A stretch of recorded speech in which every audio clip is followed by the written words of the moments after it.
Starting with just a few simple materials, I'm creating this journal cover completely from scratch.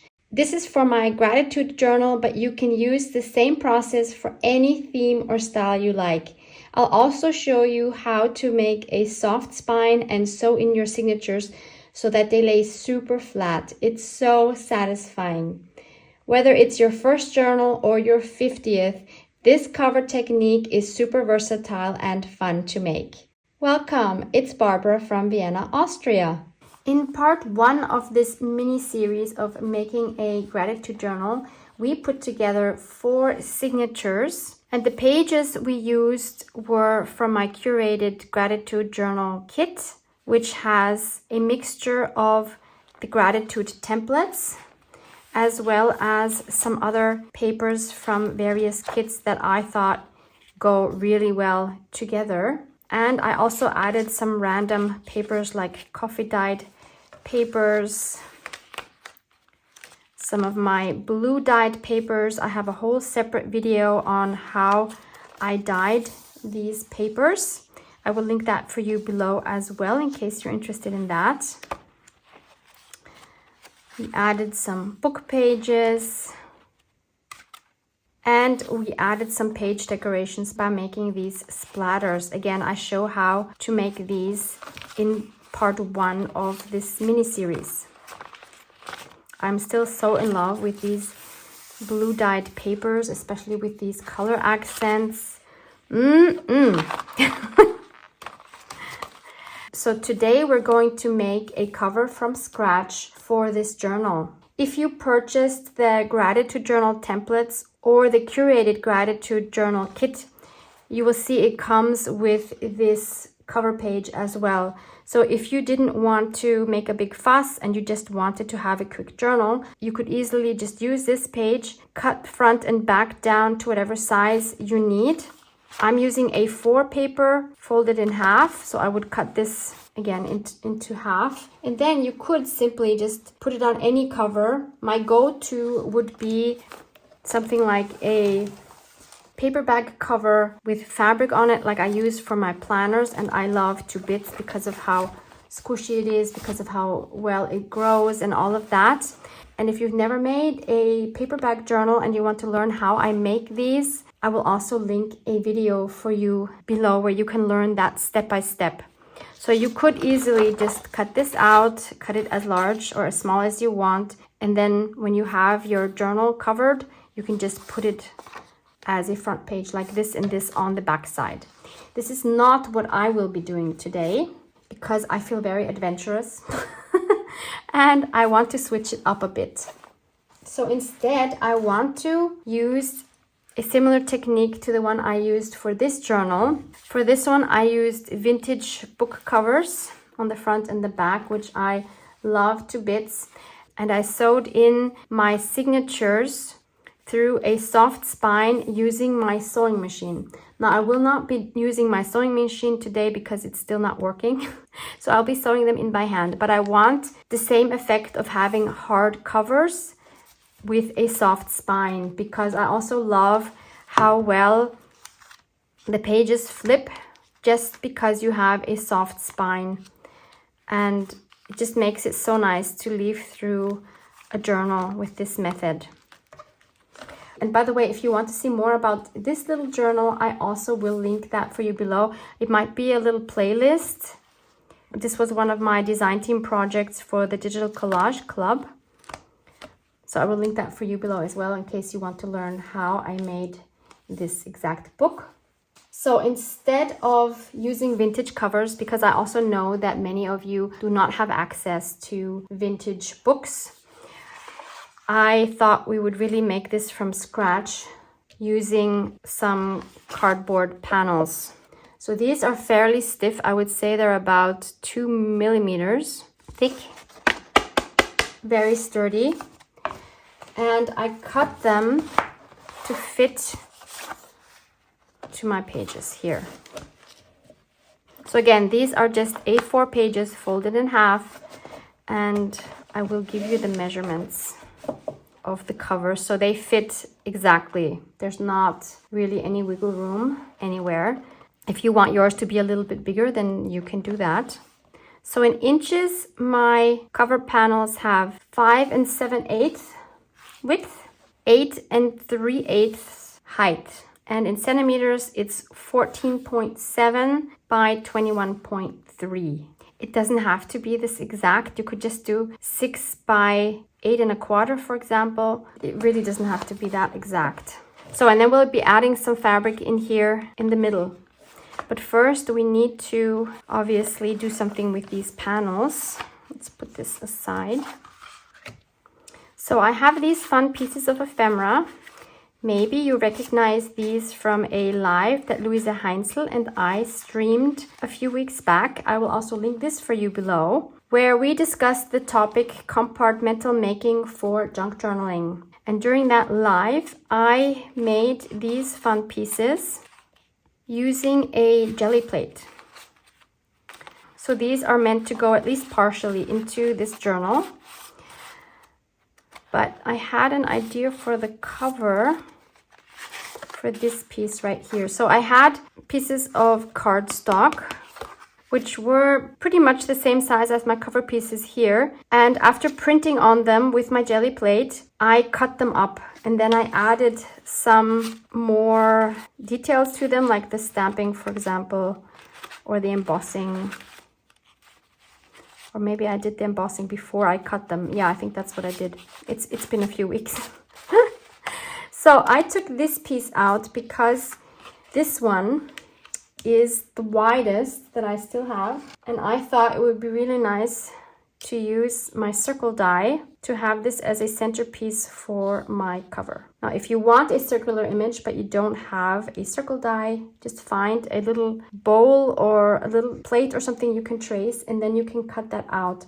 Alternatively, you could use something like this from my gratitude ephemera. So this is separate from the gratitude templates. And you could just cut out one of these to be your focal point, because I think this would make a beautiful cover. Also, the sentiment I think works really well for a gratitude journal. Or if you don't want a circular image, you could also use a square. These I think would also make really nice cover pieces. So I honor my journey and trust the process of growth. I choose to see the good in every day. These are actually meant to be like journaling cards, affirmation cards that you can then journal on the back. I am enough just as I am. With each breath, I cultivate gratitude and peace. My heart is open to joy, love, and abundance, and I'm grateful for life's simple joys. I really think these would make beautiful cover images, but I want to make something from scrap, as I said. So going back to this, let me first go to my die cut machine and cut out a circle from this card. Okay. The colors that I chose for all of these ephemera pieces were not by coincidence. They, of course, were picked to match the main kit I'm using here with these colors. So if you're going to make a journal cover for any kind of junk journal, it doesn't have to be a gratitude journal, to make everything cohesive, obviously it makes sense to use similar colors throughout the journal, including the cover, but not necessarily. Contrasts are also really nice, but I get a lot of comments from viewers struggling with cohesiveness in their journals. So this would be one way to do it. And now I lost my circle. I just had it. Oh, here it is. I would like to add a sentiment on this circle, and I'm going to use this die set by Sizzix and Tim Holtz. It's called Alphanumeric Theory and has the number 665924. I will link this for you below. This is the same one that I always use in my planners for my month, except in my planner I use the large alphabet. So there's a large one and a small one. And for this one, I'm going to use the small letters because otherwise the sentiment I want to add is not going to fit. So I have cut out all of the letters that I need here from white cardstock. But you can already see that if I put white on white, we're not going to see it very well. So I need a contrasting color. And the sentiment that I will be adding is, I am thankful for today. And I chose that one because for me, this is very grounding. It's very intentional for a gratitude journal. It's uplifting and it's also somehow gentle. So I'm not going to put these in order now because I'm going to have to take them off again anyway. But as you can see, I mean, on the red here and on the green, beautiful contrast, but in the middle here, there's definitely not enough contrast. So what color could I use that would work for all of these different colors on my background? Normally black would work really well, but somehow it doesn't feel right for a gratitude journal. I want something light and uplifting. So in this case, I think my options are either a yellow, like I have here, or maybe a red, or, and I think this is what I'm going to go with, a gold. Those of you that know me will not be surprised, because gold for me is a very uplifting color, and I know that's going to make me smile. For me, the quickest way to make these gold is to use a dye spray. I use this one called Ice Ink by Seth Apter. It's called Gold Mine. But of course, you could just take a brush and use either acrylic paint or watercolor paint. This is coming to an end. No! There's not a lot in here anymore. It's always such a mixed feeling when something like this runs out, because on one hand, obviously, I'm sad. But on the other hand, it makes me feel good because I've actually used it. You know what I mean? Because we all know those products in our craft room that are there for years and we don't really use them. You know what? I just realized the paper I used is a bit glossy or sparkly on one side, so I'm not getting an even coat here. Okay, I'm going to dry these and then they will just do a second coat, or we will have to move to acrylic paints because I do want a very opaque solid coverage for these in order to see them well on our cover. So I've dried them once, and I think maybe what would work better is just to put some on the side here. By the way, be sure to work on a non-stick surface when you do it this way, because otherwise you might tear your letters when you pull them off. So let's just take a paintbrush. Yeah, this is better. And I might have to do this a third time, or maybe even use a darker gold spray as a top layer. So this is what they look like with the second coating, and as you can see, they're still not completely opaque. This would be a lot easier if I would have used a different cardstock, but it is what it is. I don't want to cut them again. So I'll go over it with this Distress Mica Stain Crooked Broomstick, which is a lot darker. It's more like a dark brass color. This will obviously change this completely, but let's just see. Oh, that is really very different. Wow. Am I loving this? I don't know yet. Let's try these again. Wow, this is very different. Okay, I think I'll need another coat on top. So once these have dried, they actually look quite good. But I think they're a bit too dark now. I mean, on the white, they're great.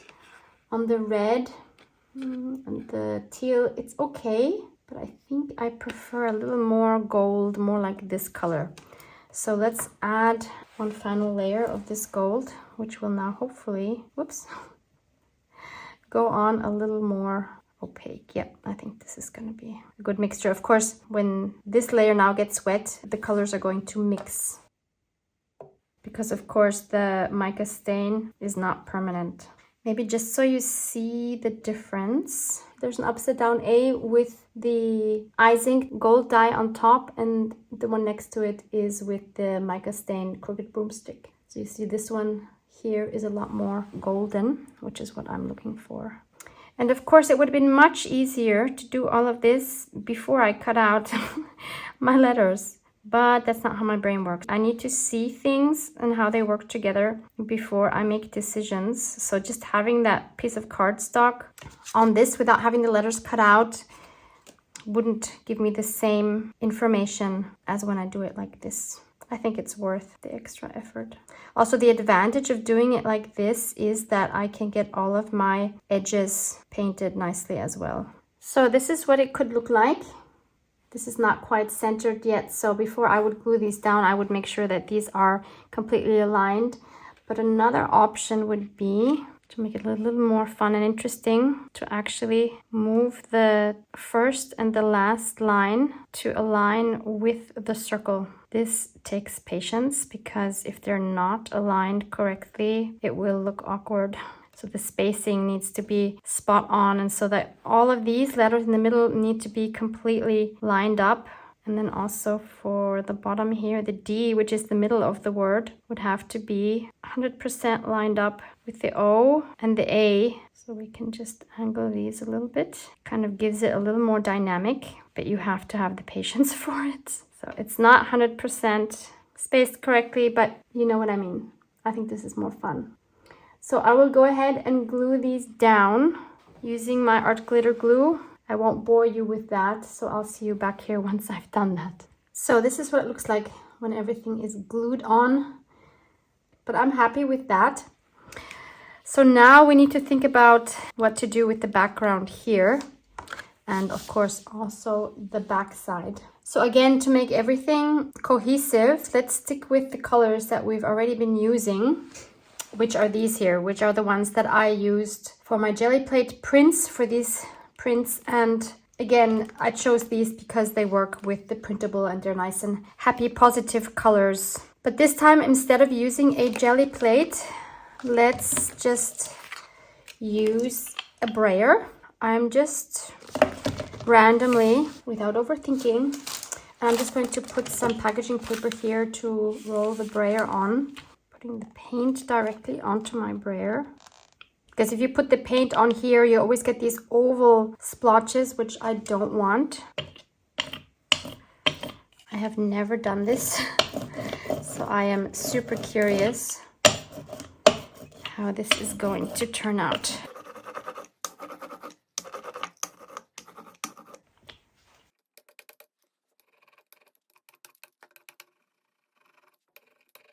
I love the distressed look that this is giving me. I just want a little bit of the red, not too much.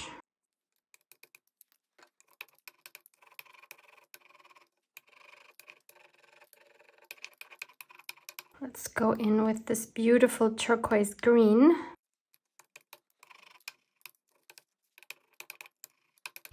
I love these kind of projects that anyone can do, and you don't need any like special artistic talents to roll a brayer. And I think in the end, we can still have a nice result.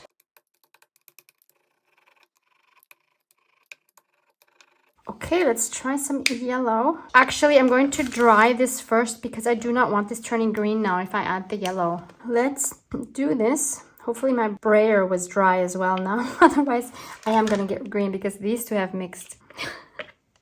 That will make me very sad.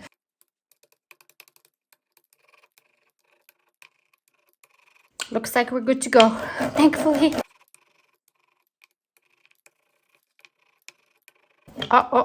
Moving into the green here. No, abort. Something wasn't dry, obviously. I'm going to dry this again. Okay, everything is dry, so let's keep going.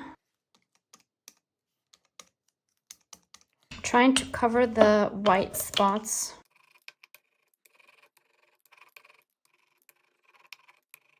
I know now why this is so much brighter than on here, because I used beige cardstock before and not white. Totally makes sense. Let's go in with a little more red maybe. There's still too much white showing.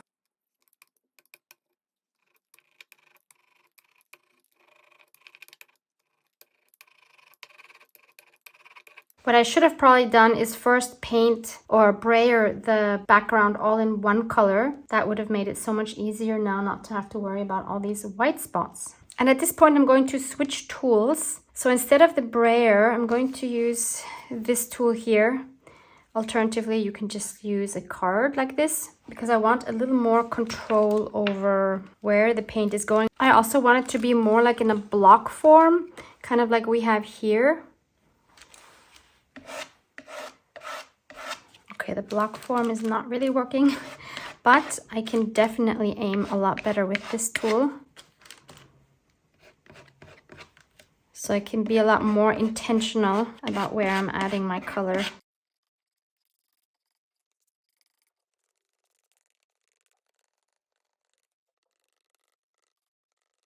I know these look like a big mess right now. Hopefully this is just the in-between ugly stage.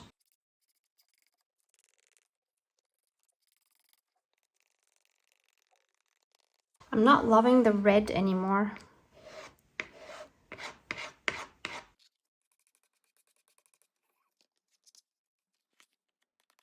And it's actually nice to put it on a little bit thicker so that we get some texture. See that here a little bit? I think that looks really cool.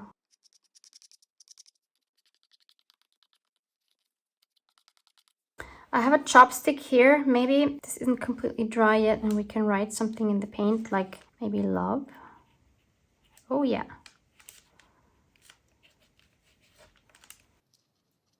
Okay, I'm so not happy with this yet. Let's try a spatula and go back with the orange. Again, I think this gives me even more control.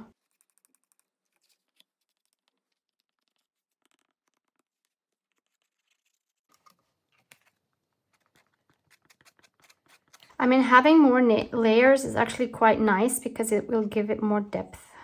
Just have to figure out how to get to a layer that we actually like.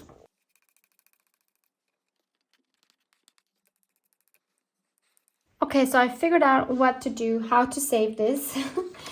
So I cut my gratitude journal cover page. So this half now can fit here, and I think that works beautifully to give it a nice bright edge. Perfect.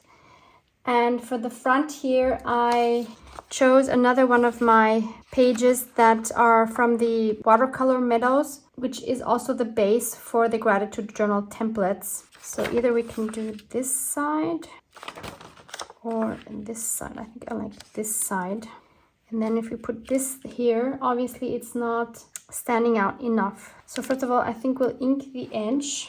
I've already inked up the edges of my printed paper, but that's not going to be enough. I think it's going to need another border, so a bigger circle underneath. Just need to figure out what color that needs to be. Definitely needs to be a contrasting color.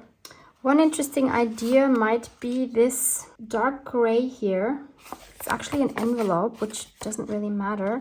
It's not like the first color that would come to mind, but I think it really works. We have a similar color up here. Let me try that. Well, it definitely makes it stand out a lot. I'm not sure if it's too dark. Other options might be orange. Makes it a lot more happy. Or even yellow. I'm not sure this is so not the right yellow. It would have to be the same yellow as here, which we could obviously just paint. Would also make it very, very cheerful. Also, this orange is actually not quite the right orange. I would like it to be the same as this one. Again, we could just paint over the circle. Choices. What do you think? Let me know in the comments. What's your favorite? Or none of these? No, this is too dark. I do like the orange. If it was the right orange, that would make it very happy. Okay, let's paint over this and then we make another decision. I'll use the brayer because I don't want to see the brush marks.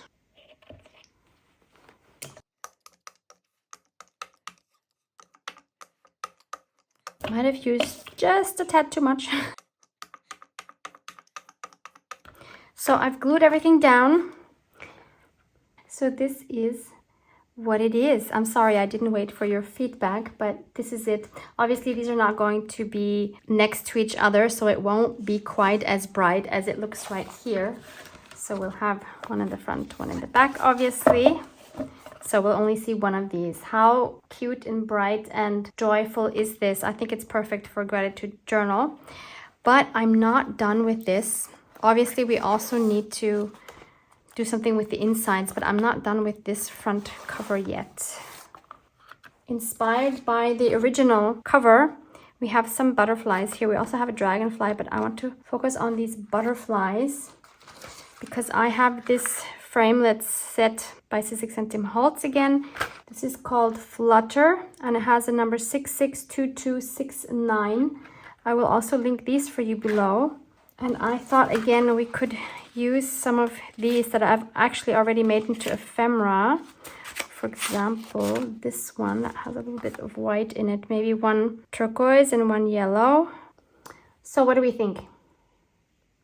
I think I like it. Then we can add some antennae. So these are for making flowers, and they're perfect antennae. And they just need a little bit of tape on the back to secure them.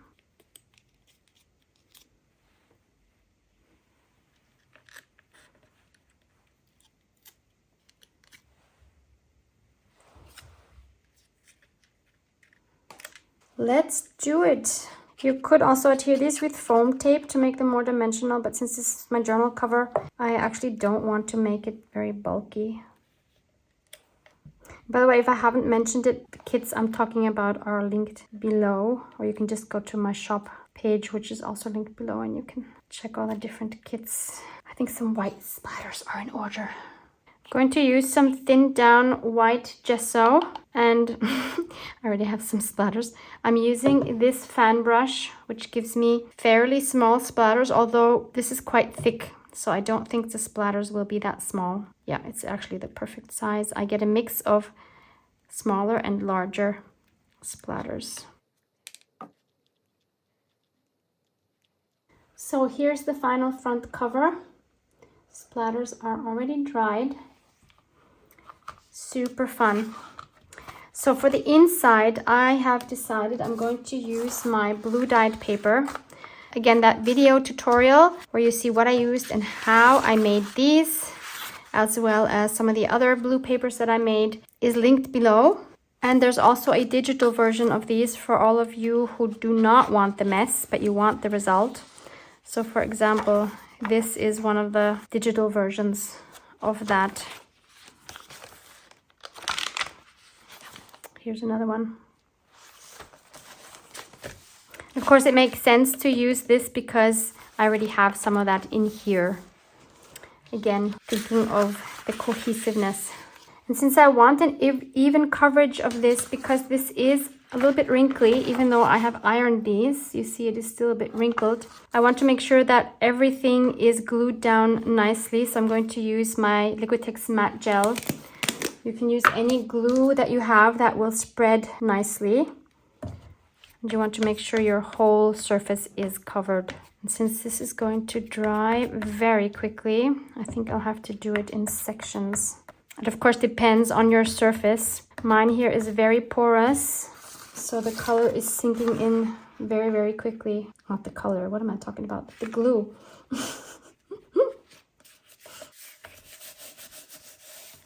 So once the glue has dried, we can cut away all the excess. And then we check all our corners because very likely some of them will come off. And just make sure they're all glued down well. We don't want those coming off with time. And finally, I'm going to ink up the edges with Uncharted Mariner Distress ink. Oops. That's not good. Yeah, that's perfect. Okay, so our front and back panels are done. If yours are warped, you can set some heavy books on it for a few hours. In my case, they are still flat because they are quite thick. So we have this now, and all we need to do now is find some fabric for the spine. If you have seen my recent Instagram stories, you might have seen that I have finally organized my beautiful designer fabrics, and this drawer now makes me so happy. So on the right side here, these are all Tim Holtz, and on this side I have various designers, mostly Seth Apter and Marsha Dursey, but also a few others.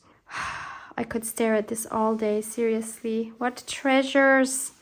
So I will link again the online store where I get all these beautiful fabrics. It's a German store called Quilting for You. I have known the owner, Romy, for a few years now. She's a sweetheart. She also speaks English. And she has such a beautiful collection of various designers you can search by. It's just so satisfying. I used to have these in here all just kind of piled on top of each other, and I could never see what I really had. But this is just bliss. I could imagine several things here. Either we stick with colorful. For example, I could imagine something like this. This is super fun. This is Seth Apter. It's from the collection Live Out Loud, and it's called Look Within. What I like about Seth Apter's fabrics is that they usually have the name in the fabric itself. I like that. And he usually has loud fabrics. He loves color, apparently. So I could imagine something like this. So that would look like that. It's gorgeous, actually. So let's keep that as an option. Maybe even a yellow one by Tim Holtz. This is rather plain. This one is called Vintage, and it's from the palette Yellow. So you might know he has different color palettes. This is obviously the yellow one. Well, the yellow would fit to this butterfly.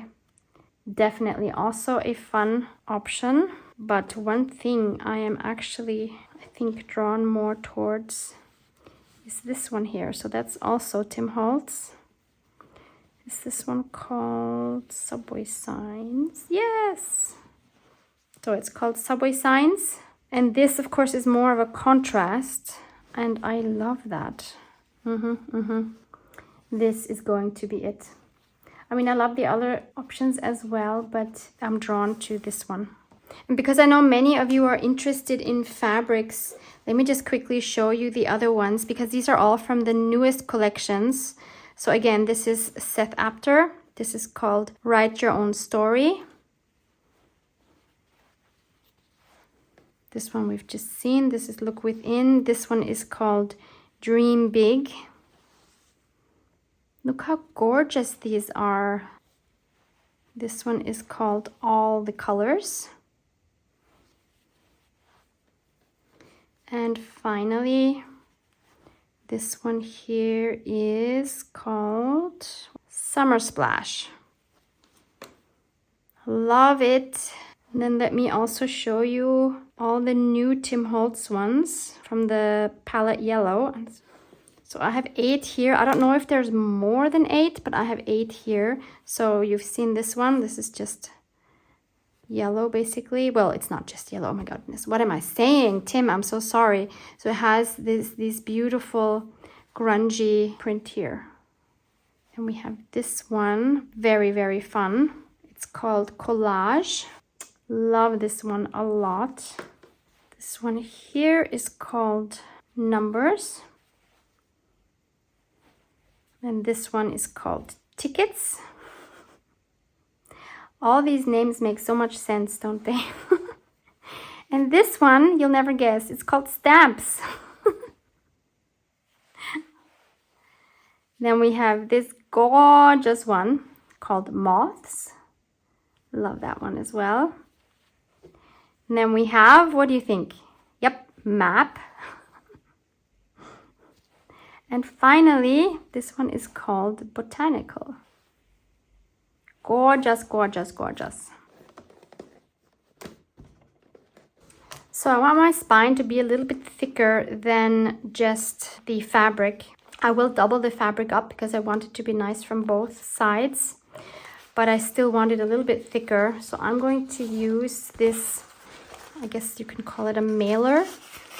And I think this material is something like Tyvek, so it's basically indestructible. But since we have the fabric, we could actually just use something like a paper bag or some packaging paper, because this will not tear. But still, I want to reuse this.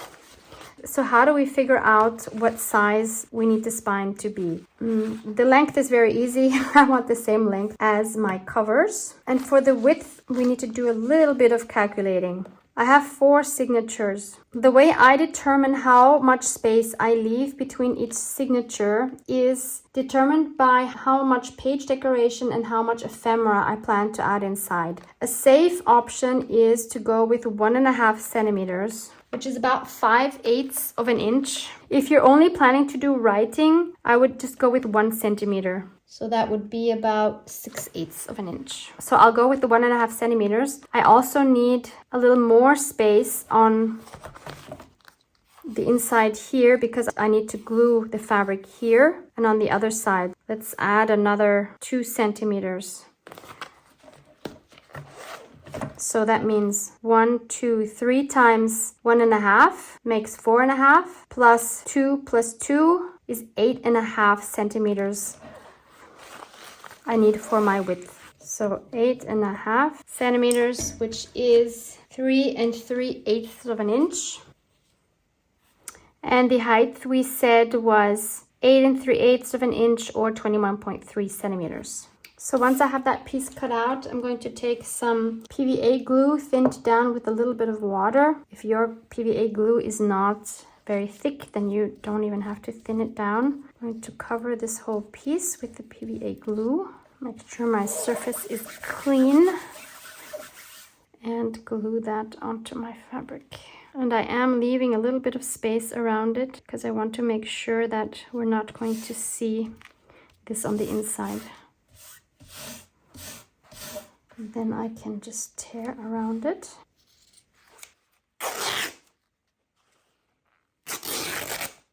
Okay, that wasn't the smartest idea. Usually I don't do this like this. Usually I cut my fabric first. And I see now that this material is actually coming apart. Look at that. It has 2 layers. Who knew? And this one is coming off now. Oh no. Okay, that was not a great idea, Barbara. So don't do that.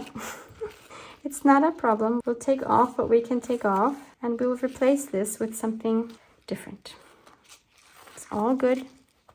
It's all part of the learning process. I've never used this type of material before. I have used Tyvek, which is no problem, but this envelope seemed to have 2 layers, which I did not see. So I found some actual Tyvek here. So I will cut another piece to fit on here. Just keeping it authentic here, mistakes and all, because I believe we all learn more from watching people make mistakes than from doing it right the first time, no? Come up with your own, please. Don't copy mine.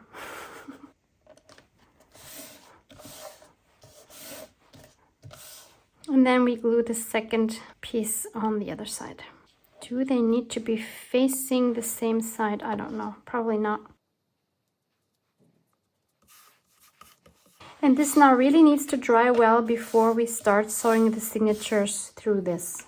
So once this is completely dry, we can add a template for sewing in the signatures. This is the same one I always use for my planner because it's the same height, and I also have 4 signatures in my planner.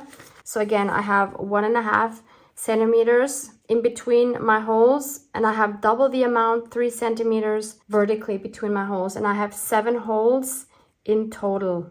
And that leaves me enough space on either side to glue that part onto our panels. So now I just have to poke through my fabric. I like taking a piece of styrofoam, this is from packaging, and my awl, and just follow the holes here.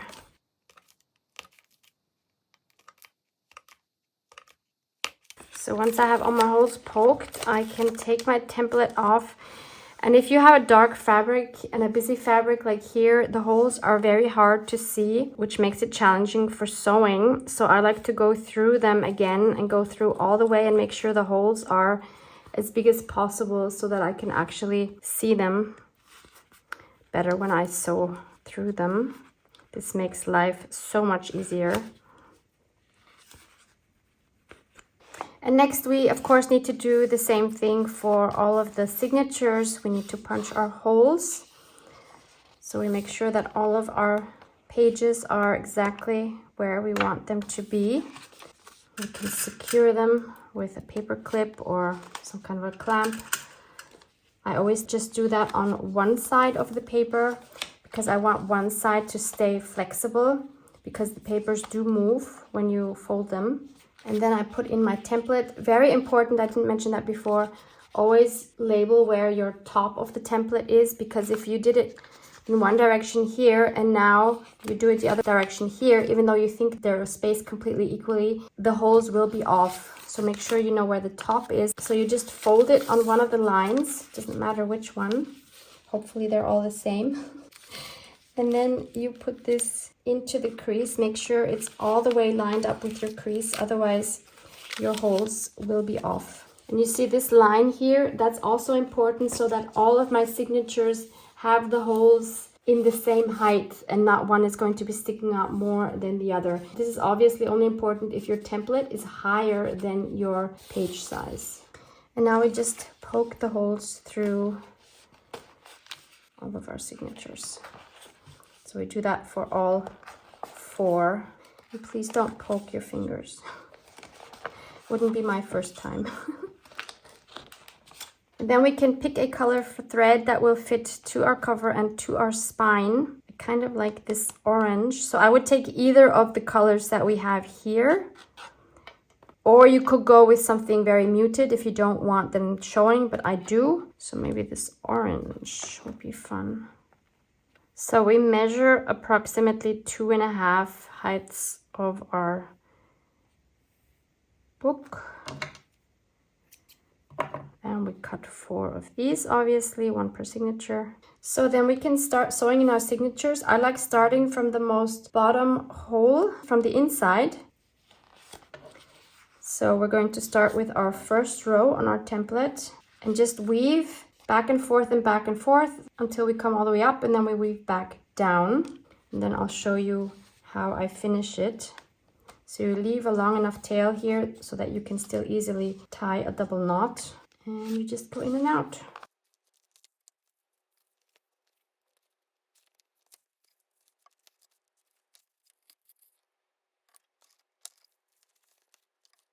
And I want to mention again, in case you're a beginner, when you come back down, make sure you are not piercing through the thread that's already in there, because if you do, you will not be able to pull your thread tight. Yeah, that's exactly what would happen now. So make sure you're next to your thread like this. So we always want to make sure this is nice and tight. Okay, so we're coming to the second to last hole. We go in one more time.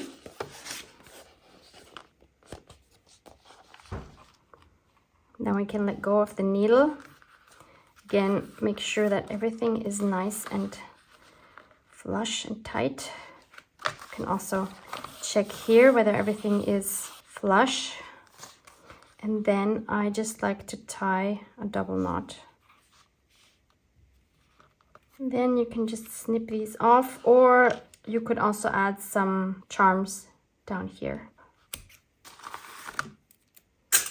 Okay, that's 1 down. 3 more to go. I'll do those off camera and I'll see you once those are sewn in. So all of my signatures are sewn in. This is what it looks like from the outside. Love the pop of color. And we are ready for the final step, which is to glue this onto our panels. Please double and triple and quadruple check that you have your panels on here the right way and that you don't sew these down the wrong way. I have done that. Please don't do that. It's no fun. Use the strongest glue you have. In my case, it's going to be some bookbinding glue. This is from the brand Kolal, a really good brand. I wish I had it in a bottle, then I could just directly apply it, but I don't, so I'm going to have to brush it on. Actually, I'll brush it onto my panel here. Again, make sure you're putting it on the right side. This is so important because after all your hard work, this is what you don't want.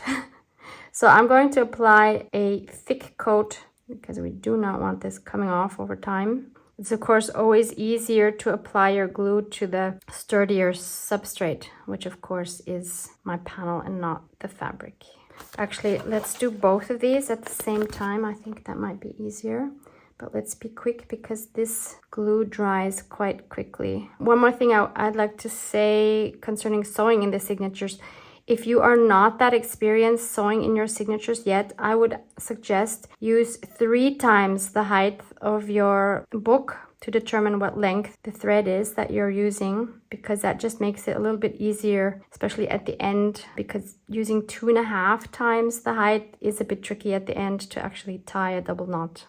Let's first do the one side.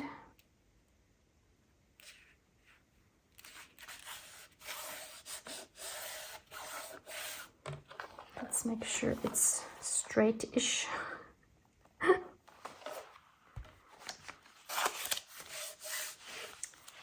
And then the other side.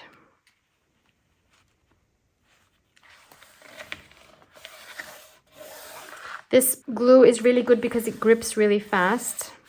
Just want to see if this works. Yep. Okay, so now obviously again we need to let this dry completely because we don't want this falling apart. And I have these wooden blocks which I can just set on here to push the fabric down a little bit.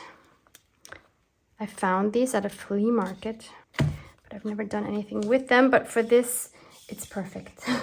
So it's been a couple of hours, probably best to leave it overnight, but for the purpose of this video, let's just check this, and I will probably put those blocks on again after the video just to make sure that it's on there well. So this is what it looks like from the top.